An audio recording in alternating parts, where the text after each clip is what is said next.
பசங்க பண்றாங்க அப்படின்னா அவங்க வீட்டுல இருக்கவங்க சப்போர்ட் இருக்கணும். ஒய்ஃபோ அல்லது மற்றவங்களோ ஒய்ஃப் வேலைக்கு போல வீட்டுல இருக்காங்க அப்படின்னா அவங்களோட சப்போர்ட் இருக்கணும்.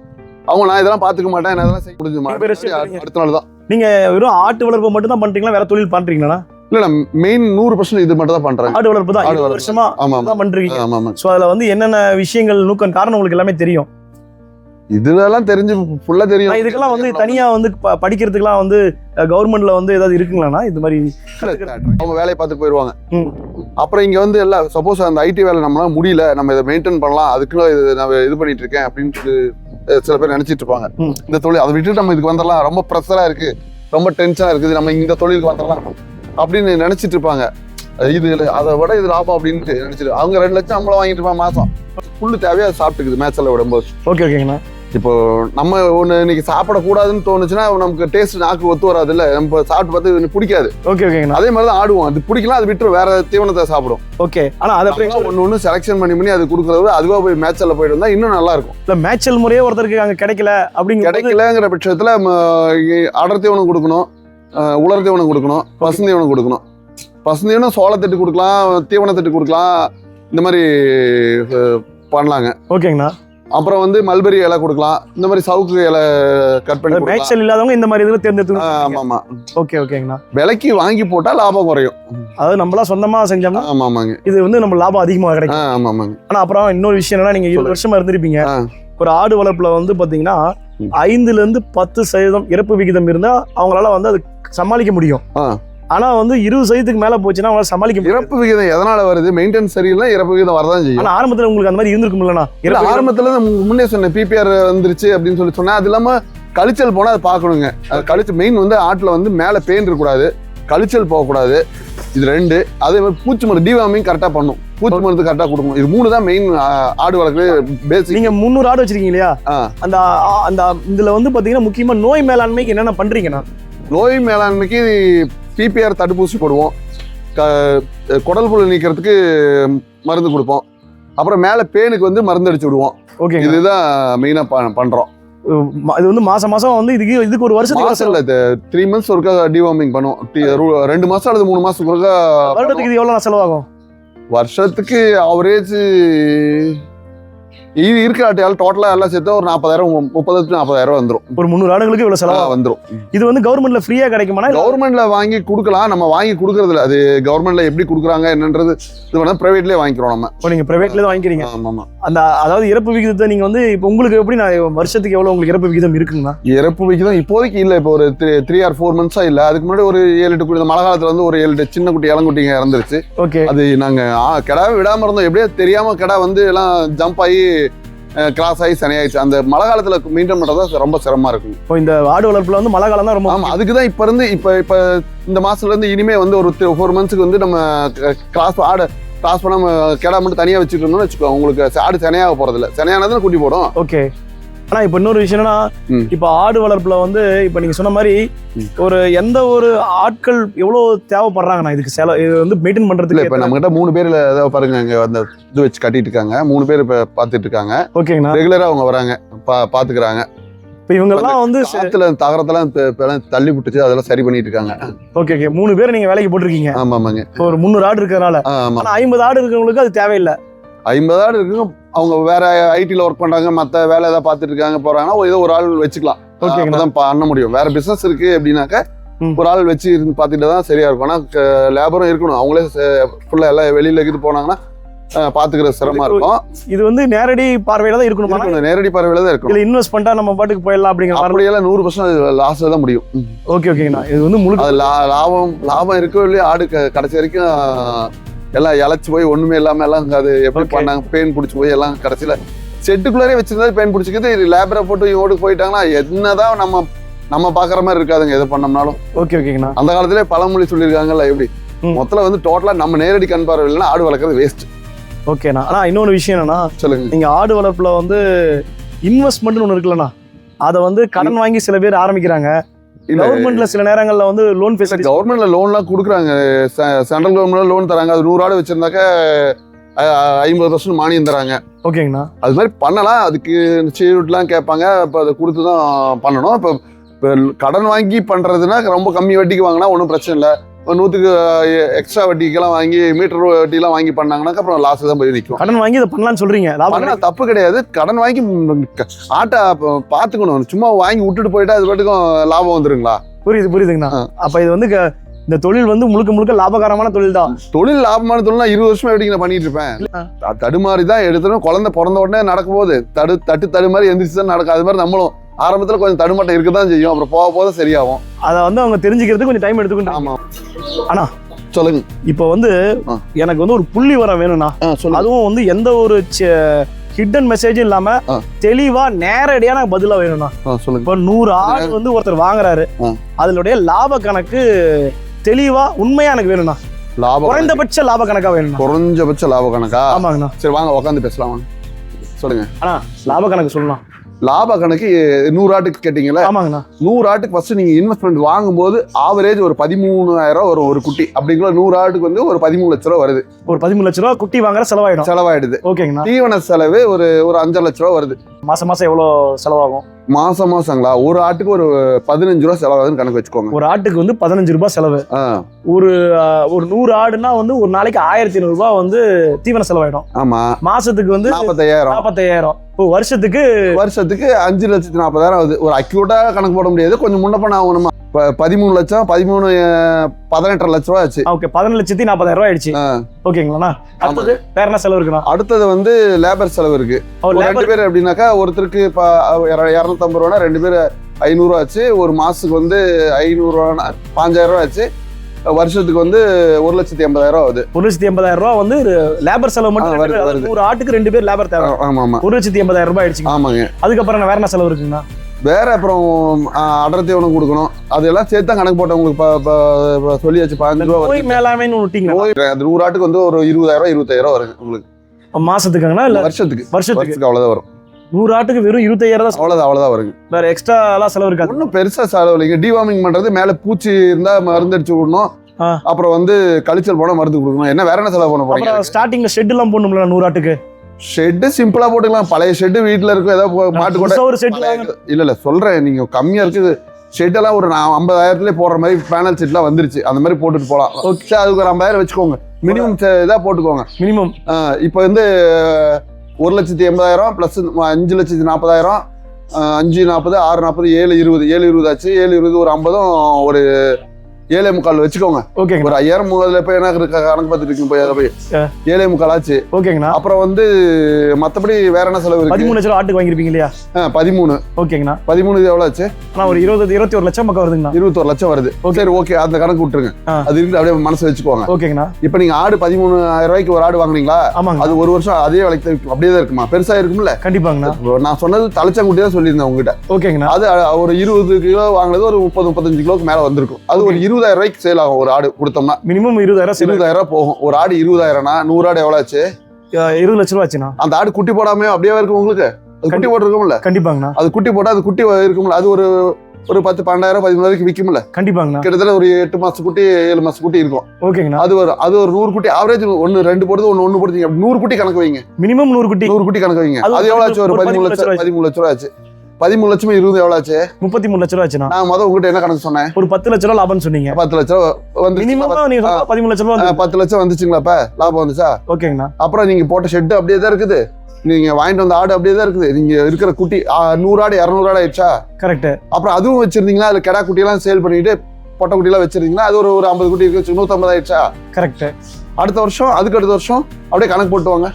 லாபம் ஏறிக்கிட்டே தான் இருக்கும். அது ரொட்டேஷன் பேர்ல அப்படிதான் போயிட்டு இருக்கும். ஓகே. இந்த மீட்டுக்கு மட்டும்தான் இந்த ஆட்டுடைய விற்பனை இருக்குமா? பிளஸ் வந்து தலைச்சா ஆடு அதை வச்சிருந்து நம்ம வந்து சேல், அதாவது ஃபைனலா போறது மீட்டு தான். ஓகே. ஆடு வளர்க்குறதே மெயின். எதுக்காக வளர்க்குறோம்? மீட்டுக்கு தான் வளர்க்குறோம். ஃபைனல் மீட்டுக்கு தான், வேற ஒன்றும் இல்லை. தொழிலா வளர்க்குறோம்னா அதை இன்க்ரீஸ் வளர்த்து பெருசாக்கி அதை 1 2 ஆக்கி 2 4 ஆக்கி நம்ம மீட்டு கொடுக்குறோம், கடைசியாக கொடுக்குறோம். ஓகேங்கண்ணா. நம்ம பிறகு குட்டியெல்லாம் வந்து வளர்க்குறதுக்கு கொடுத்துட்டு கடா வந்து மேக்ஸிமம் நல்ல தரமான கடா வந்து கிராசிங்க்கு எடுத்துக்கிட்டு மிச்சத்தெல்லாம் மீட்டு தான் கொடுக்க போகிறோம். ஓகே என்ன வளர்த்தாலும் ஆடு கடைசி மீட்டுக்கு தானே போக போகுது. கண்டிப்பா எப்படி சுத்தி வளர்த்தோம்னாலும் ஒரு ஏஜ் ஆகி போச்சு, வயசாகி போச்சு, ஒரு 10 வருஷம் அந்த ஆடு குட்டி போட்டு முடிச்சு, அப்புறம் அது என்ன பண்ணுவாங்க, அது மீட்டுக்கு தான் கொடுக்க போறாங்க. ஆனா நீங்க இன்னொரு முக்கியமான விஷயம் மறந்துட்டோம்னா, சொல்லுங்க. நீங்க 20 வருஷத்துல வந்து சந்தைப்படுத்துதல், அதாவது ஒருத்த ஆடு வாங்கியாச்சு, இன்வெஸ்ட் பண்ணியாச்சு, எல்லாம் பண்ணியாச்சு, நீங்க லாப கணக்கு ஒண்ணு சொல்லிட்டீங்க. சரிங்க. ஆனா அந்த சந்தைப்படுத்துதல் இருக்குல்ல, அது எப்படி நுணுக்கமா? சந்தைப்படுத்துதல் அப்படிங்கறது பார்த்தாவே உங்களுக்கு எல்லா ஊர்லயும் மேக்சிமம் எல்லாம் மட்டன் சாப்பிடாம இல்ல, எல்லா இடத்துலயும் சாப்பிடுறாங்க. இங்க ஆடு இருக்குன்னு தெரியாம யாருக்கும் இருக்க போறது இல்ல, கண்ணை சுத்தி ஸ்கிரீன் போட்டு நம்ம வச்சிருக்க போறது இல்ல, எப்படி தெரியும்? ஓகேங்களா. அங்க லோக்கல்ல வியாபாரிங்க இருப்பாங்க, கசா போடுவாங்க, அவங்க பிடிச்சுக்குவாங்க. அதெல்லாம் எல்லா இடத்துலயும் ஆள் இருக்குங்க. இப்போ வியாபாரத்துக்கு ஆடு எங்கேயுமே சேல் ஆகலாம் போகவே போக. ஆரம்பத்துல நீங்க போய் அணுகிருப்பீங்களா, இவங்க கிட்ட என் ஆடு இருக்கு வாங்கிக்கோங்கன்னு சொல்லிருப்பீங்க. ஏன்னா புதுசா ஒருத்தவங்க இப்ப நீங்க எப்படி மட்டன் சிக்கன் சாப்பிடுங்க, கசாப்புக்காரங்கிட்ட போய் தான் கறி எடுத்து வந்துருப்பீங்க, அவங்ககிட்ட சொன்னா வந்து புடிச்சிட்டு போறாங்க. இல்ல அதாவது எப்படி மார்க்கெட்டிங் பண்ணுவாங்க? மார்க்கெட்ல வந்து நம்ம கசாப்புக்காரங்கிட்ட சொன்னோம்னா வந்து வாங்கிட்டு போறாங்க, எடை போட்டு வாங்கிட்டு போறாங்க. இன்னைக்கு வந்து 500 ரூபா பக்கம், கசாப்புக்கு 500 ரூபா போகுது, 1000 ரூபா 900 ரூபா 1000 ரூபா கறி போடுறாங்க. ஓகேங்கண்ணா. எப்படிங்க இப்ப ஆடு சேல்ஸுக்கெல்லாம் ஒன்றும் பிரச்சனையே இல்லைங்க. 100% கரெக்ட்னா. ஆனா ஆரம்பத்துல வாங்குறவங்க 1-2 குட்டி விற்க வேணாம், கொஞ்சம் நல்லா பல்கா விற்கணும் அப்படிங்கும்போது பல்கா வித்தா உங்களுக்கு ரேட் குறையுங்க. இப்போ வந்து ஒரு காது குத்து கேட்கறாங்க, ஒரு கிடா வேணா ஒரு 500 ரூபா குடிச்சிட்டு போறாங்க, பல்காலும் ஒரு 450 ரூபா கொடுத்துடலாம். பல்கா பணம் நமக்கு குறையும். ஓகே, ஒரு 50 ரூபா கிலோ குறையுதுன்னு வச்சுக்கோங்க. ஓகே நான் புரியுது. இப்போ 10 ரூபா பார்க்க மாட்டாங்க, அர்ஜென்ட் தேவை உங்களுக்கு, இன்னைக்கு சாமிக்கு வெட்டுறோம், கடை வெட்டுறோம் போறோம், இப்போ பிடிச்சி போறாங்க, 10 ரூபா சேர்த்து கொடுத்து பிடிச்சி போறாங்க. ஓகே, சிங்கிளா பிரிச்சு இப்ப நீங்க ஒண்ணும் இல்ல, இப்ப ஒரு வியாபாரம், ஒரு காய்கறி வியாபாரம் பண்றோம் வச்சுங்க, மொத்தம் பல்கா வாங்குறதுக்கும் பிரிச்சு 1 கிலோ 1/2 கிலோ கொடுக்கறதுக்கு என்ன வித்தியாசம் இருக்குது? வேலை கூடுது. அதே மாதிரிதான் இதுவும். அப்ப வந்து ஆடு வளர்ப்புல சந்தைப்படுத்துறது ரொம்ப எளிமைன்னு சொல்றீங்க. ரொம்ப ஈஸிங்க, ஒன்றும் பெரிய கஷ்டமான வேலை இல்லை. அப்படியே உங்களுக்கு சேல் பண்ண ஒரு 10 ரூபா கம்மியா போச்சு, எனக்கு மொத்தமா பணம் வேணும்னா அப்படியே மொத்தமா கொடுத்துட்டு போயிடலாம். எந்த இடத்துல சென்னை இந்த மாதிரி வெளியில இருக்கவங்களாம் வந்து வாங்கிட்டு போறாங்க. இப்ப பிறகு நமக்கு மேக்ஸிமம் வந்து ஈரோடு, கோயம்புத்தூர் இந்த சைட்ல இருந்து பல்கா எடுத்துட்டு போறாங்க. சேலமே வந்து இங்க இருந்து எடுத்துட்டு போறாங்க, ரேட் கொஞ்சம் கூட தான் தராங்க. இங்க லோக்கல் வியாபாரிகளும் அவங்க சேலம் டவுனுக்கு எவ்வளவு கறி தேவைப்படும் ஒரு நாளைக்கு, மேக்ஸிமம் எவ்வளவு பேர் இருக்காங்க, நீங்க ஆவரேஜ் கணக்கு போட்டுக்காங்க. ஒரு ஞாயிற்றுக்கிழமைனா எத்தனை கிலோ அழியும். அப்புறம் சேலம் டவுனுக்குள்ளேயே உங்களுக்கு ஆடு வளர்க்குறாங்க, எல்லாம் அவுட்டர்ல தான் வந்து எடுத்துட்டு போறாங்க. கரெக்ட். அப்போ வந்து சந்தைப்படுத்தல் ரொம்ப எளிமைன்றீங்க. ரொம்ப ஈஸி, ஒன்றும் பிரச்சனை இல்லை. அது லோக்கல் ஆட்டு சொன்னப்போ நிறைய கான்டாக்ட் இருக்கு, சேல்ஸ் பண்றதெல்லாம் ஈஸிங்க, ரொம்ப அது ஒரு பிரச்சனை கிடையாது. இல்லை அவங்க இப்படி எந்த சேனல், அதாவது சேல்ஸ் பண்ண அதுக்கு எலும்பு தொலை போட்டு வத்தலும் இருந்தா சேல் பண்ண முடியாது. ஓரளவுக்கு ஆட்டுக்கு தீவனம் கொடுத்து எல்லாம் கொழுன்னு வச்சிருக்கணும். ஓகே ஓகே, அது புரிஞ்சுக்கிட்டு. அதுக்கு ரொம்ப கொழுப்பேறி போச்சுன்னா வெறும் கொழுப்பா இருக்கும், அது ஒரு மீடியமா இருக்கணும். அளவுக்கு மேல எதுவும் போகக்கூடாது, எல்லாம் ஒரு அளவா இருக்கணும். Okay okay. ஆனா இப்ப இன்னொன்னு என்னன்னா, இந்த யங்ஸ்டர்ஸ்லாம் வந்து பாத்தீங்கன்னா ஆடு வந்து பாத்தீங்கன்னா ஒரு பார்ட் டைம்ல வளர்த்து நல்லா சம்பாதிக்கலாம். இப்ப நீங்க வந்து பார்ட் டைம்ல வந்து ஆடு வளர்த்துங்க இவ்வளவு சம்பாதிக்க முடியும் அப்படிலாம் வந்து வீடியோஸ் எல்லாம் பாக்குறேன் நானு. அதெல்லாம் நிஜமாவே உண்மையானா? இல்ல பசங்க சொல்றது, ஆனா வீட்டுல பேரண்ட்ஸோட சப்போர்ட் இருக்கணும் இருக்கு. ஓகேங்கண்ணா. அந்த மாதிரி இல்லாம வெளியில இருக்காங்க, நான் முன்னே சொல்லிட்டு உங்கள்கிட்ட நேரடி கண் பார்வை வேணும் அப்படின்னு சொல்லிட்டு பசங்க பண்றாங்க அப்படின்னா அவங்க வீட்டுல இருக்கவங்க சப்போர்ட் இருக்கணும். ஒய்ஃபோ அல்லது மற்றவங்களோ, ஒய்ஃப் வேலைக்கு போல வீட்டுல இருக்காங்க அப்படின்னா அவங்களோட சப்போர்ட் இருக்கணும்.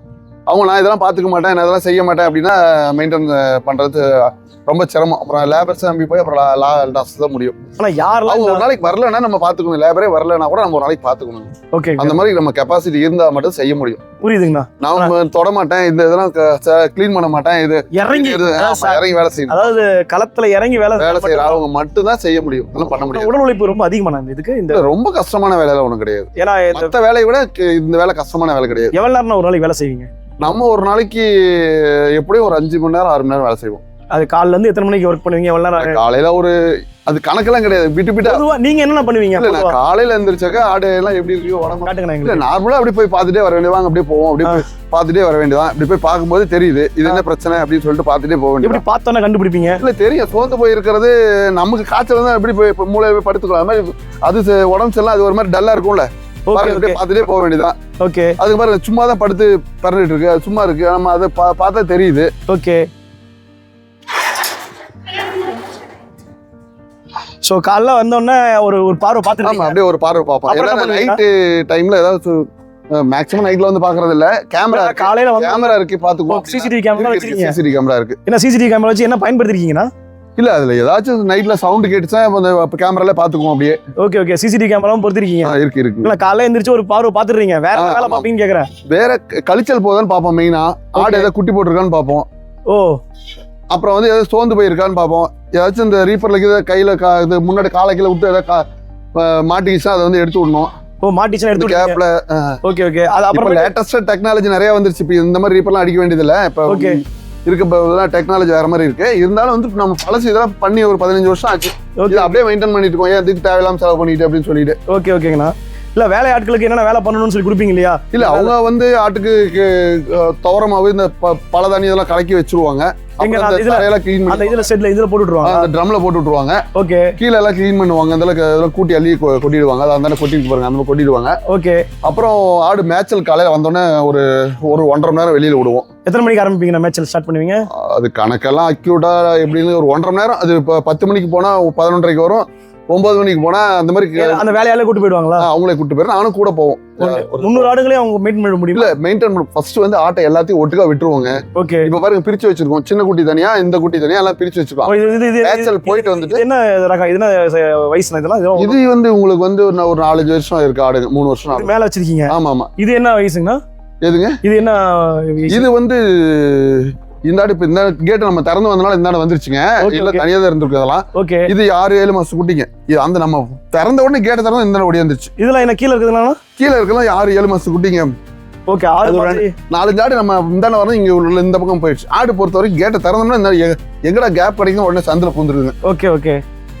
அந்த பக்கங்கண்ணா நம்ம பேசிக்கிட்டே இருந்தா வரோம் எல்லாம் இல்லைங்க. நாங்க மேய்ச்சல் முடிச்சுட்டு வந்த உடனே ஆட்டை தனியாவும் குட்டிங்களை தனியாவும் பிரிச்சிருவோம். குட்டிங்களை 2 ஐட்டமும் பிரிச்சிருவோம். சின்ன பால் குடிக்கிற குட்டியை தனியாவும் கொஞ்சம் பால் மறந்த குட்டியை தனியாவும் பிரிச்சிருவோம். ஓகே. பிரிச்சுட்டு பால் மறந்த குட்டியில தான் நம்ம சேல் பண்றது. ஓகே. பால் குடிக்கிற குட்டி நம்ம எதுவும் கொடுக்கறது இல்லை. அது வந்து ரொம்ப ரேட் கம்மியா இருக்கும். அது கொடுத்தா நமக்கு அடுத்து நமக்கு லாபம் இருக்காது. ஓகே ஓகேங்கண்ணா. 2000 ரூபா 3000 அந்த ரேட்டுக்கு பால் குடிக்கிற குட்டி கொடுத்துட்டோம்னு வச்சுக்கோங்க, நம்ம எப்படி லாபம் தான் பறிக்கிறது? கரெக்ட் தான்.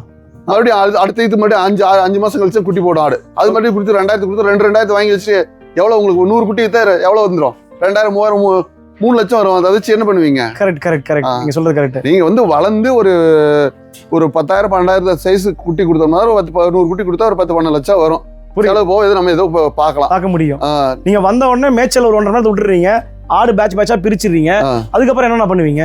பேட்ச் பேட்சா பிரிச்சு தாங்க இந்த பழதானியம் இந்த துவரமாவு இதெல்லாம் கொடுக்கறது. பஞ்சிருக்கு அதில் கலந்து போட்டு கொடுத்துக்கிறோம். ஓகே. இந்த தீவனத்தை வந்து தனியா கொடுக்கும்போது ஆடுங்க தனியா சாப்பிட்டுக்கும். குட்டிங்க தான் இல்ல ஆடுங்க என்ன தெரியுங்களா பண்ணும்? குட்டிங்க ஆடுகளே சாப்பிட்டு குட்டிங்களை சாப்பிடவே கூடாது. ஓ அப்படிங்களா? நம்ம தான் குழந்தைங்களுக்கு ஊட்டி விட்டு அப்புறமே சாப்பிட்றோம். ஆடுங்க அந்த மாதிரி கிடையாது. அதுக்கு வயிறு ரமணா போதும் அதுங்க தான் சாப்பிடும். ஃபர்ஸ்ட் பெருசுங்களா சாப்பிட்டா குட்டிங்களுக்கு கிடைக்காது. அதெல்லாம் தனியா பிரிச்சு கொடுத்தோம்னாக்கா குட்டிங்களுக்கு தனித்தனியா வெரைட்டிஸ். ஒரு ஸ்டேஜ் சின்ன சின்ன பசங்களை உட்கார வச்சு தட்டுல சாப்பாடு போட்டா நல்லா ஒட்டுக்கா சாப்பிட்டாலும் மெதுவா உட்காந்து சாப்பிட்டுருவோம் எல்லாரும். நம்ம சீக்கிரமா சாப்பிட்டுருவோம். கரெக்ட். குழந்தைங்க சாப்பிடும். அது மாதிரிதான் ஆடுவோம். பெரிய ஆட்டுக்கு தனியாவும் குட்டிங்களுக்கு தனியாவும் கொடுத்துறது. பிரிச்சிருக்கீங்க. ஆமா ஆமாங்க. அதுக்கப்புறம் வேற என்ன வேலைகள்லாம் இருக்குண்ணா? இல்ல பிரிச்சுட்டு அப்புறம் ஏதாவது மத்தபடி ஒன்றும் வேலை இருக்காது. இப்ப முடிச்சோமா மத்தபடி இப்ப வேலை கிடையாது. இதுக்கு மேல வேலை இல்லை. அவ்வளவுதான் முடிஞ்சு அடுத்த நாள் தான். நீங்க வெறும் ஆட்டு வளர்ப்பு மட்டும் தான் பண்றீங்களா? வேற தொழில் பண்றீங்களா? இல்ல மெயின் 100% இது மட்டும் தான் பண்றேன். ஆடு வளர்ப்பு தான். 20 வருஷமா தான் பண்றீங்க. ஆமா ஆமா. சோ அதுல வந்து என்னென்ன விஷயங்கள் நூக்கம் காரணம் உங்களுக்கு எல்லாமே தெரியும். இதுவெல்லாம் தெரிஞ்சு ஃபுல்லா தெரியும். இதுக்கெல்லாம் வந்து தனியா வந்து படிக்கிறதுக்குலாம் வந்து கவர்மெண்ட்ல வந்து ஏதாவது இருக்குங்களாண்ணா? இது மாதிரி ட்ரைனிங் கொடுக்குறாங்க. கவர்மெண்ட்ல ட்ரைனிங் கொடுக்குறாங்க. கவர்மெண்ட்ல கொடுக்கறத விட நேச்சுரலி நம்மளா வந்து ஃபீல்டுல இருந்து பார்த்துன்னா தான் சரியா இருக்கும். அவங்க உட்காந்து தியரியா சொல்லிட்டு இருப்பாங்க. ஓகே. அது வந்து கால்நடை துறையில ஏதோ கிளாஸ் எடுக்கிறாங்க. எப்பயோ ஒரு தடவை பண்றாங்க. நீங்க போய் அட்டன் பண்ணிருக்கீங்களா? இல்ல நான் இது வரைக்கும் போனதில்லை. நீங்க போனதில்லை. ஆனா வந்து இந்த மாதிரி போய் கத்துக்கிறது இல்லை. நான் சின்ன குழந்தையில இருந்தே நாங்க வந்து விவசாய குடும்பத்தை சார்ந்தவங்க. எங்க பரம்பரை விவசாய குடும்பத்தை சார்ந்தவங்க. அதனால எங்களுக்கு அப்பா அம்மா சொல்லி கொடுக்கறதே போதும். அவங்க வாழ சொல்லி கொடுத்தாங்க. ஆமா. ஆனா இது பத்தி தெரியாத இந்தியாவில பொறுத்த வரைக்கும் நாங்க விவசாய குடும்பத்திலேயே பிறந்து எல்லாமே இருந்தனால அந்த அனுபவம் அப்படியே இருந்துட்டே இருக்கு. காலைல இருந்து உங்களுக்கு வந்து நைட் வரைக்குமே உங்களுக்கு 5.5 மணி நேரம் தான் உங்களுக்கு வேலை. இல்ல அந்த 5.5 மணி நேரம் கண்டினியூ வேலை கிடையாது. அப்பப்போ கேப். இப்ப ஏதோ வெளியில ஒர்க் இருந்தா பாத்துட்டு வருவோம். ஏதோ டவுனுக்கு போகணும், ஜாமான் வீட்டுக்கு தேவையான வாங்கிட்டு வரணும் போனோம். அந்த மாதிரி போயிட்டு வருவோம். அப்புறம் மறுபடியும் காலையில கொஞ்ச நேரம் பார்ப்போம். இடையில கொஞ்ச நேரம் அப்பப்போ கொஞ்சம் நேரம் பாத்துக்குவோம். அப்படி சிக்கல்லாம் வேற எதுவும் லேபர் பிரச்சனை இருக்காது. லேபர் ப்ராப்ளம் இருந்துச்சு. நம்மளே டேட்டா மூவ் பண்ணணும். நம்ம பார்க்கணும். இப்ப வரல யாரும் வரல அப்படின்னா ஒன்னும் பண்ண மாட்டோம். கேட் ஓபன் பண்ணி வயல்ல விட்டுருவோம். அப்படியே வயல்ல விட்டுருவீங்க? ஆமா. ஓகே. அப்படியே மேய்ஞ்சிட்டு வந்துடும். அப்படியே மேய்ஞ்சிட்டு வந்துடும். அப்புறம் நம்மளே கொஞ்ச நேரம் ஒரு 2 மணி நேரம் மெனக்கிட்டு வேலை செஞ்சிட வேண்டியதான். அதுவும் நடக்கும். அவங்க நல்லது கெட்டது வெளியில போறாங்க. அவங்க வீட்லயே ஃபங்க்ஷன் இருக்கும்ல. கரெக்ட். அவங்களே மிஷின் டெய்லி வந்துட்டேவா இருப்பாங்க. Correct correct. ஆட்டு புழுக்கையில கீழே இருக்குன்னு நினைக்கிறேங்கண்ணா. இதெல்லாம் என்ன பண்ணுவீங்கண்ணா நீங்க?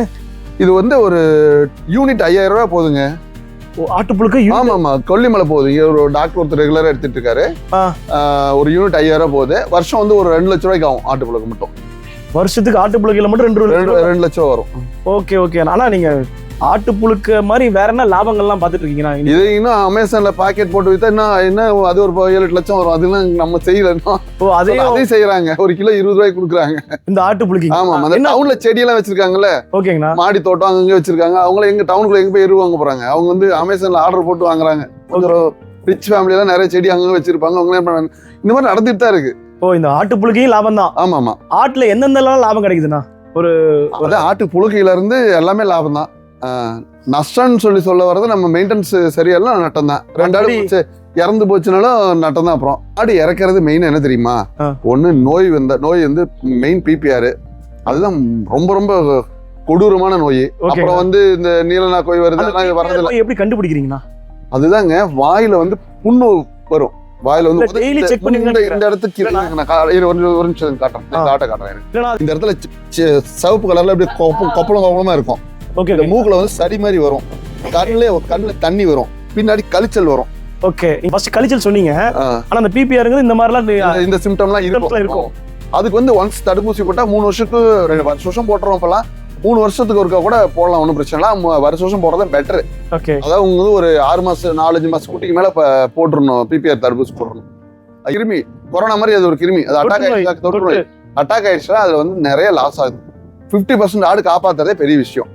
அந்த மாதிரி நான் ஆடு வளர்ப்பு மட்டும் பார்க்கல, பக்கத்துல பாத்தீங்கன்னா கோழி எல்லாம் பாக்குறேன். ஆமாங்க. நீங்க கோழியும் சேர்த்து வளர்க்குறீங்களா? இல்ல, கோழி வந்து நம்ம வீட்டு தேவைக்கு யூஸ் ஆயிருது. அப்புறம் 1-2 சேல் பண்றோம். எப்படியா இருந்தாலும் அது ஒரு 50-100 உருப்படி இருக்கதான் செய்யுதுங்க, வச்சுக்கிட்டே இருக்கும். ஏன்னா கோழியும் பார்த்தா ஒரு 50-100 கோழி இருக்கிற மாதிரி இருக்கு எக்ஸ்ட்ரா. இல்ல அதான் இருக்குங்க, 100 கோழி இருக்கும். மாத்தி குஞ்சு பொறிக்கிற மாதிரி அவயத்துல வச்சுக்கிட்டு தான் இருப்போம். Okay okay. அது பாருங்க, இப்ப கூட ஒரு கோழி 2 கோழி குஞ்சு பொறிச்சிருக்கு. இதோ அங்க பாருங்க, அதுல ஒரு 20 குஞ்சு இருக்கு. அதுல ஒரு 23 இருக்கு அந்தாண்ட. ஓ, இது வந்து என்னன்னா, அந்த கீழே கிடக்குற குப்பை இருக்கு பாத்தீங்களா, அந்த ஆட்டு சாணி இதெல்லாம் இருக்கு பாத்தீங்களா, அதுல வர எருவுல இருக்க புழுவெல்லாம் அது வந்து பொறுக்கி சாப்பிட்றோம். ஷெட்டு கடியில இருக்கிறது இதெல்லாம் அதுக்கும் நமக்கு ஒரு யூஸ் மாதிரி தான். உங்களுக்கு கோழி வளர்க்கறதும் வந்து நமக்கு அது ஒரு சைடு வருமானம். நமக்கு தேவைன்னா நம்மளோட ஒரு தேவையும் பூர்த்தி ஆகிக்குது. மற்றபடி சேல் பண்ணோம்னாலும் அது ஒரு லாபம் வருது. லேபர்ஸுக்கு கொடுக்குறது அது ஒரு சப்போர்ட்டா இருக்கு. எருவே லேபர்ஸ் கொடுத்து போதும் நமக்கு. ஓகே, நான் புரியுது. நம்ம மெயின்டைன் பண்ணோம்னா லேபர்ஸுக்கு செலவுக்கு எருவே ஆயிடும். நமக்கு ஒரு வருஷம் 2 லட்சம் ரூபாய்க்கு கம்மி இல்லாம எருவாகும். நான் இப்போ சொந்த இடம் இல்ல, லீஸ்க்கு எடுத்து பண்றேன். அப்ப எனக்கு வந்து ஆட்டு பண்ண போறேன். ஆனா எனக்கு சொந்த இடம் கிடையாது. நான் வந்து குத்தகைக்கோ இல்ல ஒரு லீஸ்க்கோ எடுத்து பண்ணலாங்க. குத்தகைக்கு எடுத்து பண்ணலாம். அது உடனே 1 வருஷம் 2 வருஷம் காலி பண்ண சொன்னாங்கன்னா என்ன பண்றது? அது ஒரு 5 வருஷம் 6 வருஷம் அந்த மாதிரி பேசிக்கிட்டு அப்புறமே பண்றது பெட்டர். அது இல்லாம வந்து பர்மனன்ட் ஷெட் போடக்கூடாது. அதுல ஓகேங்களா, டெம்பரரி ஷெட் போட்டுட்டு தேவையில்லைன்னா வேற பக்கம் ஷெட் மாத்துற மாதிரி போட்டுட்டு பண்ணலாம். நம்ம அங்கேயே இருக்கணும். நம்ம எங்க குத்தகைக்கு எடுத்துருக்கோமோ அந்த லேண்ட்லயே நம்ம இருக்கணும். நம்ம வந்து ஆமாமா லேண்ட்ல அங்க ஒரு சின்ன ஒரு வீடோ ஏதோ வீடு இருந்தா அதுல இருந்துக்கலாம். இல்லாட்டி ஒரு டெம்பரரி ஷெட் கிட்ட போட்டு நம்ம அங்க இருக்கணும். அங்க இல்லாம பாத்துக்க முடியாது. ஆடு வளர்க்கறது அது ரொம்ப சிரமம். வெளியில இருந்து பாத்துக்கலாம் ரொம்ப சிரமம். ஆனா இப்போ ஆடு வளர்ப்பு தொழிலுக்கு யாரெல்லாம் வரலாம், யாரெல்லாம் இந்த இவங்களாம் வராதீங்க அப்படின்னா இன்னைக்கு நீங்க ஒரு 20 எக்ஸ்பீரியன்ஸ்ல பாத்திருப்பீங்க. கண்ணுல நிறைய யாரு வர வேண்டாம்னு சொல்றேன்னா, இந்த பசங்க என்ன பண்ணுவாங்க, ஐடில ஒர்க் பண்ணிட்டு இருக்கு, பெங்களூர்ல சென்னையில அங்க மாதிரி, வெளியில கோயம்புத்தூர்ல அங்க மாதிரி இருப்பாங்க. இங்க காட்டுல அவங்க அப்பா அம்மா இருப்பாங்க. அவங்க அங்கிருந்து இங்க வந்து மெயின்டைன் அப்பா அம்மா பார்த்துக்க சொல்லி ப்ரெஷர் கொடுத்துட்டு பண்ணுவாங்க. அவங்கெல்லாம் பண்ண முடியாது. அவங்க இன்ட்ரெஸ்ட் இருக்கு. அப்பா அம்மா கொஞ்சம் ஏஜ் கம்மியா இருக்காங்க, அவங்க பாத்துக்கிறாங்க. நான் வந்து நான் ஏன்டா பணம் சம்பாரிச்சிருக்காங்க, நான் வந்து இங்க இன்வெஸ்ட்மெண்ட் பண்ணிட்டு அப்பா அம்மா பாத்துக்கிறேன், ஆள் வச்சு பாத்துக்கிறாங்க, லேபர்ஸ் போட்டு பாத்துக்கிறாங்க அப்படின்னா பண்ணலாம், தப்பு கிடையாது. ஓகேங்கண்ணா. அப்பானாலையும் முடியல, அம்மானாலையும் முடியல, கூட யாரும் சப்போர்ட் இல்ல இருந்தா பண்ண சொல்லி கம்பல் பண்ணி அவங்க இல்ல நான் வந்து பாத்துக்கிறேன்னு சொல்லிட்டு போயிடுவாங்க. அவங்க பாட்டுக்கும் அவங்க வேலையை பார்த்துட்டு போயிடுவாங்க. அப்புறம் இங்க வந்து சப்போஸ் அந்த ஐடி வேலை நம்மளால முடியல, நம்ம இதை மெயின்டைன் பண்ணலாம், அதுக்குள்ள நான் இது பண்ணிட்டு இருக்கேன் அப்படின்னு சில பேர் நினைச்சிட்டு இருப்பாங்க. இந்த தொழில் அதை விட்டுட்டு நம்ம இதுக்கு வந்துடலாம், ரொம்ப ப்ரெஷரா இருக்கு, ரொம்ப டென்ஷனா இருக்குது, நம்ம இந்த தொழிலுக்கு வந்துடலாம் அப்படின்னு நினைச்சிட்டு இருப்பாங்க. இது அதை விட இது லாபம் அப்படின்ட்டு நினைச்சிட்டு அவங்க 2 லட்சம் சம்பளம் வாங்கிட்டு இருப்பாங்க மாசம். அந்த பையன் இங்க வந்து சமாளிக்கலாம் முடியாது. 10 நாள் 20 நாள் கழிச்சு ஐயோ நம்ம அந்த வேலைக்கே போயிடலாம் அப்படின்னு நினைப்பாங்க. ஓகே, சும்மா கம்மி ஒரு 10,000 20,000 30,000 அந்த மாதிரி கம்மி சம்பளத்துல இருக்கவங்க ஐயா அதை வாங்கி ஒன்றும் லாபம் இல்லை, இது இந்த வேலைக்கு பண்ணலாம். 2 லட்சம் சம்பளம் அதே வேலையை பார்த்துட்டு இருக்கலாம். இங்க வந்து மாசம் 2 லட்சம் சம்பாதிக்க முடியாது. எப்படிங்க? ஒரு நடுத்தர குடும்பத்துல இருக்கிறவங்க இந்த பிசினஸ் ஸ்டார்ட் பண்ணலாமாண்ணா? பண்ணலாங்க, எல்லாரும் செய்ய முடியாதுன்னு சொல்ல வரேன். சில பேர் சோம்பேறித்தனமா இருப்பாங்க. சீட்டில் உக்காந்துட்டு வேலை செஞ்சுட்டு இருப்பாங்க. வந்து 4 நாள் கஷ்டப்பட்டு வேர்க்கு மேலே வேர்த்து போய் ஐயோ இதெல்லாம் நம்ம இந்த வேலை நம்மளால முடியாத சாமி அப்படின்னு அதுக்கு தான் வந்து அப்படியே ஒரு 10 20 கடை 30 கடை விட்டு வாங்கி வளர்த்து பார்த்துக்கிட்டு அது நம்மளால முடியும் அப்படின்னா அடுத்த ஸ்டேஜ் போகலாம். பொட்டைக்குட்டி வாங்கி வளர்க்கலாம். அந்த மாதிரி யாரெல்லாம் வளர்க்கலாம் யாரெல்லாம் வளர்க்கக்கூடாதுன்னு நம்ம பிரிக்க முடியாது. இப்போ அவங்களோட திறமையை பொறுத்து இருக்குது. ஆசைப்பட்டு வாங்குறாங்கன்னா முதல் சாம்பிளுக்கு கிடாய் வாங்கி விட்டு வளர்த்து பார்த்துக்கிட்டு அப்புறமே அடுத்த ஸ்டேஜுக்கு போடும். இல்லை அது வித்து போயிட்டே இருக்கலாம். நான் சொன்ன உடனே எல்லாம் வந்துருச்சு டக்குன்னு. வா அந்த சவுண்ட் ஒன்று வச்சிருக்கீங்க, அதை வச்சு ஆட்டோ கண்ட்ரோல் பண்றதே நம்ம. அப்படிங்களா? ஆமா ஆமாங்க. இந்த சவுண்ட் ஒண்ணா எல்லாம் வந்துருங்களா? பான்னு சொன்னா அதுவும் சவுண்ட் விடும். பா எல்லாம் ஓடியாச்சு பாருங்க. அந்த கேட் ஓப்பன் பண்ணிட்டு ஓடியாருது பாருங்கலாம். இந்த சவுண்டுக்கு அதாவது மேட்சல் போச்சுன்னு வச்சுக்கோங்க, ஏதாவது கண்ட்ரோல் பண்ணோம்னா இந்த சவுண்ட் விட்டா பழகிக்கும். வச்சிருக்கிறவங்க நஷ்டம் அடையாம இருக்கணும்னா என்னென்ன வழிகள் எல்லாம் வந்து கவனமா அவன் கையாளணும்? ஆடு வந்து நோய் இல்லாமல் பார்த்துக்கணுங்க. நோய்னா அந்த பிபி வராமல் பார்த்துக்கிறது ஒன்று. ரெண்டாவது வந்து தீவனத்தில் பொறுத்த வரைக்கும் மழை காலத்தில் வந்து உலர் தீவனம் வேணும் அவசியம். மழை பெஞ்சிலே வச்சுக்க வெறும் பசுந்தீவனம் இப்போ நிறையா இருக்கும். அதை வந்து எக்ஸ்ட்ரா அதிகமாக போட்டால் கழிச்சல் வரும். அப்போ வந்து அதுக்கு கொஞ்சம் ட்ரை ஃபுட்டு தேவைப்படுது. அதை வந்து காஞ்சி போன தீனி கொடுத்தீங்கன்னாக்கா கழிச்சல் வராது, கொஞ்சம் உடம்புக்கு ஹீட்டு கிடைக்கும். இந்த வர சோளத்தட்டு வைக்கப்புல் இந்த மாதிரி ஐட்டம்லாம் கொடுத்தோம்னாக்கா உடம்புல ஹீட் கிடைக்கும். அப்போ வந்து வெறும் மழை பெஞ்சிலே இருக்கும், மோடமாக இருக்கும். அப்போ வந்து வெறும் பச்சை புல் நல்லா வளர்ந்து போய் கிடக்கும். இவ்வளோ புல் கிடக்குதே, ஆடு போய் மேய்ட்டோம், காட்டில் தீவனத்தட்டு எல்லாமே வளர்ந்து போய் கிடக்கும். அதை அடுத்தடுத்து கொண்டு வந்து போடுவாங்க. இதெல்லாம் மக்கள் பண்ணுறது தான். வெறும் பசு தீவனத்தையே கொடுத்துட்டு வர தீனி கொடுக்க மாட்டாங்க. இதை ரெண்டையும் கொடுத்துட்டு உலர் தீவனம் கொடுக்க மாட்டாங்க. அதை வந்து என்ன பண்ணுறது, மக்காச்சோளம் இந்த மாதிரி வந்து இது கொடுக்காம விட்டுறது, வெறும் இந்த தீவனம் மட்டும் சாப்பிட்டு அந்த மாதிரிலாம் லாஸ் வர தான் செய்யும். ஓகேங்கண்ணா. இன்னொன்று வந்து ஏதோ சொல்லணும்னு நினச்சினேன். அந்த கண்ணு வந்து கீழே உள்ளே போயிடும். ஆமாம்மா. அந்த ஆடு வந்து சில டைம் கழிச்சல் போய் என்ன டல் ஆகி கண்ணெல்லாம் உள்ளே போயிடும். அப்போ வந்து கழிச்சல் நிப்பாட்டினா மட்டும்தான் வந்து உங்களுக்கு வந்து ஆடு குலைக்கும், இல்லாட்டி இறந்துடும், டெத்துக்கு போயிடும். ஓஆர்எஸ் பொருள் கொடுக்கணும். கழிச்சலுக்கு வந்து சாதாரண என்ட்ரோஃப்ளாக்சின் கொடுத்தாவே போதும். கழிச்சல் வந்துச்சுன்னா என்ட்ரோஃப்ளாக்சின் கொடுத்தாவே போதும். ஒரு 2 மில்லி கொடுத்தோம்னாவே ஓரளவுக்கு சின்ன குட்டிக்கெல்லாம் ஒரு 1 மில்லி கொடுத்தோம்னாவே போதும். ஆட்டுக்கு ஒரு 3-4 மில்லி கூட கொடுக்கலாம். இறப்பு வீதம் கம்மியாகின்றீங்க. என்னங்க இப்போ இதெல்லாம் பண்ணா இறப்பு கழிச்சல் நின்றுங்க.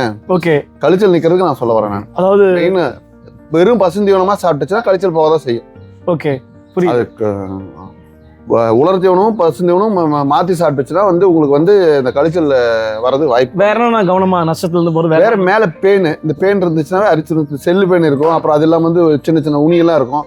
அப்புறம் வந்து குடல் புழு, வயிற்றுல பட்டைப்புழு நீளமாக இருக்கும். அதுக்கெல்லாம் மருந்து கொடுத்து சரி பண்ணால் மட்டும்தான் ஆடு தேரும். இல்லாட்டி எவ்வளோ தீவனம் வாங்கி போட்டோம்னாலும், நம்ம மக்காச்சோளமோ மற்ற துவரமாவோ இந்த மாதிரி ஐட்டமோ ஏதாச்சும் வாங்கி போட்டோம்னாலும் நமக்கு லாஸ்ட்டில் தான் முடியும். தவிடு, இந்த நைஸ் தவிடு, ரொம்ப நைஸான அந்த இதுவும் கொடுக்கூடாது. மாவா ரொம்ப மாவுக்கு கொஞ்சம் மாவு இல்லாமல் இருக்கும். ரொம்ப நைஸ் மாவாக கொடுத்தா வயிற்ற போய் கட்டிக்கும். அது கட்டி என்னவும் அசை போடாது, தீனி சாப்பிடாது. அசை எடுக்கிறது வந்து 24 மணி நேரத்துக்குள்ள அசை எடுக்கிறதுல வந்து ஃபுல்லாக கட்டியாக ஃபார்ம் ஆகிட்டு இது பண்ணணும். அதுக்கு மருந்து கொடுத்து சரி பண்ணணும். அசை போடுறதுனா புரியல. அசை போடுறது தான் வாயில ஆடு சாப்பிட்டுச்சுன்னு வச்சுக்கோங்க, அது மறுபடியும் உள்ள வெளியே எடுத்து வாயில மென்று மறுபடியும் முழுங்கும். அதான் அசை போடுறது. ஓகேங்கண்ணா. ஆடு வந்து நம்ம மனுஷன் சாப்பிட்டா உள்ள போய் ஜீரணம் ஆகிற மாதிரி ஆடு கிடையாது. ஓகேங்கண்ணா. அசை மென்று வயிற்றுக்குள்ள சாப்பிட்டு அப்படியே பாதி புல்ல வந்து அப்படியே பாதி புல்ல அப்படியே சாப்பிட்டுரும். ஒரு 4-3 மென்று அப்படியே சாப்பிட்டுட்டோம்.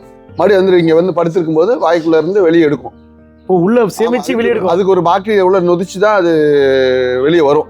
பாக்டீரியா மூலியமா தான் அது வெளியே தள்ளுறது, அது அசை எடுக்கிறது. டாக்டர் தெளிவாக சொல்லுவாங்க. ஓகே, அது வெளியே வந்து அது மறுபடியும் முழுங்கும். அந்த ப்ராசஸ் நடந்துச்சுன்னா தான் வந்து ஆடு நல்லா இருக்கும். ஓகே, அசை போடாம இருந்துச்சுன்னா அதுக்கு ஆட்டுக்கு உடம்பு சரியில்லைன்னு அர்த்தம். உடனே கண்டுபிடிச்சோம். ஆமா, அது பார்க்கணும். அது சும்மாவே படுத்திருக்குது, சொந்த மாதிரி படுத்திருக்குன்னா அது வயிறுல ஜீரணம் ஆகலைன்னு அர்த்தம். ஓகே, அது மெயின் ஆட்டுக்கு ஜீரணம் ஆகாம இருக்கிறது இறக்குறதுக்கு வாய்ப்பு நிறைய இருக்கு. ஜீரணம் ஆகும் 20 வருஷத்துல ஜீரணம் ஆயிரும். ஓகேண்ணா. இப்ப சாப்பிட்டுச்சுன்னா அதுக்கு முன்னாடியே ஜீரணம் ஆயிடும். இருந்தாலும் சொல்றேன், ரொம்ப நேரம் விட்டுறக்கூடாது. வயிறு உப்பி இதாயிடும். அது உடனே டாக்டரை பார்த்து ட்ரீட்மெண்ட் பண்ணணும். இல்லை நமக்கு தெரிஞ்சிருந்தா பண்ணலாம். நமக்கு எல்லாம் தெரியும், நம்ம பண்ணிட்டு இருக்கோம். ஓகே, தெரியாதவங்க டாக்டர் வச்சு தான் பார்த்து கால்நடை மருத்துவரை போய் பார்த்து செய்யணும். அந்த வெயிட் ஏற்றதுக்கு ஏதாவது டெக்னிக் யூஸ் பண்றீங்களா? நீங்கள் அப்படியெல்லாம் மக்காச்சோளம் துவரமாவு இந்த மாதிரி கொடுத்தோம்னாவே வெயிட் ஏறிக்கும் உங்களுக்கு. அதாவது வந்து வெயிட் ஏறதுக்கு அப்படியெல்லாம் ஒன்றும் இதெல்லாம் பண்ணுறதெல்லாம் கிடையாது. வெயிட் ஏறதுக்குன்னா ஒன்றும் டிவார்மிங் பண்ணிட்டு நீங்கள் வந்து இப்போ இந்த மாதிரி ஐட்டம்ஸ் கொடுத்தாவே வந்து தீவனம் கொடுக்கலாம். எஸ்கேம் தீவனம், அந்த கோத்திரை தீவனம், இந்த மாதிரி நாங்கள் கொடுப்போம். அப்பப்போ கொடுத்துட்டு தான் இருக்கிறோம். இப்போ ஒரு கொஞ்ச நாள் இந்த தீவனம் அதிகமாக கொடுத்துட்டு இருக்கனால அதை நிப்பாட்டிட்டு ரேட்டு குறைஞ்சு ஏறி போச்சு, வேற விலை ஏறி போச்சு. அதனால அதை கொஞ்சம் குறைச்சிட்டு இப்போ கொடுக்கறதுல ஒரு 10-20 நாள் கொடுக்கறதுல இந்த மக்காச்சோளம் இப்போ நம்ம தோட்டத்தில் அடிச்சு இருக்குது, அதை கொஞ்சம் கொடுத்துட்டு இருக்கோம். ஓகேங்கண்ணா. அதனால வந்து தோரமாக கொடுத்துட்டு இருக்கோம். அதனால அதுக்கு கொஞ்சம் ஸ்டாப் பண்ணிட்டோம். மறுபடியும் இதெல்லாம் கொஞ்சம் குறைஞ்சிருச்சு, அப்புறம் அதை வாங்க ஆரம்பிக்குங்க. இப்போ திடீர்னு பாருங்க ரேட் ரொம்ப கூடிச்சு, 2000 சிலைக்கு போயிடுச்சு தீவனம்லாம். அதெல்லாம் எப்படி போட்டு கட்டுப்படி ஆகிறதே தெரியல. ஒரு மூட்டை 70 கிலோ மூட்டை போட்டு 2000, அதுக்கு கிலோ அதே 20 ரூபாய்க்கு மேலே இதே அந்த ரேட்டு தான் விற்கிது. அது ஃபுல்லாக இதே கொடுத்துட்டு போகிறது. அதில் மிக்சிங் நிறையா கொடுத்துருக்காங்க, நம்மளே கொடுத்துட்டு போகிறது. அதனால அது கொடுக்கல, ரேட் ஏறணும் கொஞ்சம் ஸ்டாப் பண்ணி வச்சிருக்கீங்க. வேற என்ன நான் பண்ணணும்? இவ்வளோதான விஷயங்கள். தீனி போடணும், கட்டுத்தரையெல்லாம் கொஞ்சம் சுத்தமாக வச்சுக்கணும், மேலே பேனெல்லாம் பார்த்துக்கணும், குடல் புழு நீக்கம் பண்ணணும். அப்புறம் வயிறு நல்லா ஃபுல்லாகிடுச்சுன்னா அசை போடுது, மறுபடியும் டெய்லி சாப்பிடுறது பெருசாகிட்டே இருக்கு. ஆட்டுக்கு என்ன பண்ண போறீங்க? அவ்வளோதான். ஆட்டு குளிக்கெல்லாம் வைக்க வேண்டியதில்லை. இருக்கிறதுலே பயங்கரமா பெருசா பயங்கரமா இருக்குண்ணா. இது என்னன்னா அது? இது கெடாங்க. ஓகே. இருக்கிறதுலே இப்போ 10 மாசம் தான் ஆகுதுங்க. இது நம்ம பெருசாகும். ஓ பாருங்க இப்படிங்க, அப்படியே இங்க பாருங்க 2 பல்லு தான் இது. ஓ என்ன பெருசாகுங்க. இது இன்னும் பெருசாகும். இது ஒரு 70-80 கிலோ சைஸ் வரும். 70-80 கிலோ சைஸ் வரும். ஆடு வந்து வாங்குறதுல வந்து இந்த ஆடு சாப்பிட்டா நல்லா டேஸ்டா இருக்கும் அப்படிலாம் சொல்றாங்களா? அது எப்படி? ஆடு வந்து நம்ம தமிழ்நாட்டில் இருக்க ஆடு ஓகே தாங்க, எல்லாருமே சாப்பிடலாம், அது ஒன்றும் பிரச்சனை இல்லை. அதில் வீட்டில் லேடிஸ் குழம்பு வைக்கிறாங்கல்ல, அது கரெக்டாக வைக்கணும், எல்லாம் கரெக்டாக போட்டு வச்சா நல்லா தான் இருக்கும். ஓகே. கடைசியில் கறி மேலே குறை சொல்லி விடுவாங்க. இல்லை வெள்ளாட்டு கறி நல்லது. வெள்ளாட்டு செம்மறி ஆட்டு கறியில கொஞ்சம் ஃபேட் அதிகமாக இருக்கும். வெள்ளாட்டு கறி தான் பெட்ரு. இதை விட அது கொஞ்சம் மேக்ஸிமம் சாப்பிட மாட்டாங்க. செம்மறி ஆட்டுக்கறி, வெள்ளாட்டு கறி தான் மேக்ஸிமம் சாப்பிடுவாங்க. ஓகேண்ணா. ஆட்டுக்கறியில வித்தியாசம்னு பார்க்கக்குள்ள வந்து இந்த ஜமுனாபாரி, இந்த வடக்கு இருக்கு வருது பார்த்தீங்களா, அது காது ரொம்ப நீளமாக உள்ள நீளம் தொங்கிட்டு இருக்கும். அந்த மாதிரி ஆடெல்லாம் இது பீட்டில் ஏதோ சொல்லுவாங்க, அந்த மாதிரி ஆடெல்லாம் டேஸ்ட் இருக்காதுங்க. இங்கே தமிழ்நாட்டில் இருக்க ஆடு, இங்கே கேரளா, தமிழ்நாடு இந்த மாதிரி தலைச்சேரி, இந்த நாட்டாடு, மற்ற சேலை கருப்பு, இந்த கொடியாடு, இதெல்லாமே ஓகே தான், எல்லாமே ஓகே தான். இதில் வந்து தனியாக பிரித்து சொல்கிற அளவுக்குலாம் ஒன்றும் வித்தியாசம்லாம் ஒன்றும் இல்லைங்க. ஓகே. கறி வந்து நம்ம வீட்டில் சமைக்கிறவங்களை பொறுத்தா இருக்குது, அதை பொறுத்தா இருக்குது ஒழிஞ்சு கறியில் ஒன்றும் பெருசாக வித்தியாசம். அது ரொம்ப பெருசாக வருது பார்த்தீங்களா, ஒரு இந்த போயர்லாம் கொழுப்பு நிறையா வருங்க. ஓகே. இதில் அந்த பிரச்சனை கிடையாது, கொழுப்பு அதிகமாக இருக்குது. ஒரு ஆட்டுக்கு 1 கிலோ 2 கிலோ அவ்வளோதான் இருக்கும் மொத்தம் டோட்டலாக. கசாப்புக்காரன் வாங்கிட்டு போனாலுமே ரிமார்க் வரதில்லை. இதில் வரதில்லை. போயர் நம்ம அதை வச்சிருந்தோம், ஆரம்பத்தில் வச்சு பார்த்துட்டோம். அதில் பாரு கிராசிங் 1-2 இருக்கு பாருங்க. ஓகே. போயரும் தலைச்சேரி கிராஸ் தாங்க இது. ஆமா ஆமாங்க, இதுதான். அதோட குட்டி தாங்க இது. இது கிராஸ். இது வந்து ஒன்றும் பெருசா தெரியல, இது கிராஸ், தலைச்சேரி போயர் கிராஸ். வெறும் பியூர் போயரா இருந்ததுன்னா தான் கொழுப்பு நிறைய வருது. கொழுப்பு அதிகமா இருந்துச்சா மேக்ஸிமம் கொழுப்பு யாருங்க சாப்பிட்றாங்க. எக்ஸ்பீரியன்ஸ் இருக்குங்களா? எங்க ஆர்ஜே டாக்ஸ் தமிழ் நண்பர்கள் வந்து வீடியோ பார்ப்பாங்க, அவங்க வந்து ஆடு வளர்க்கணும்னு ஆசைப்படுவாங்க. பட் ஆனால் நல்ல கைடன்ஸ் கிடைக்காது. ஸோ உங்களுடைய இலவச ஆலோசனை உங்களுக்கு கிடைக்குமாண்ணா? நான் ஃபோன் நம்பர் தரேங்க. ஓகேங்கண்ணா. 80 56 ஓகே 81 86 15. நன்றிண்ணா.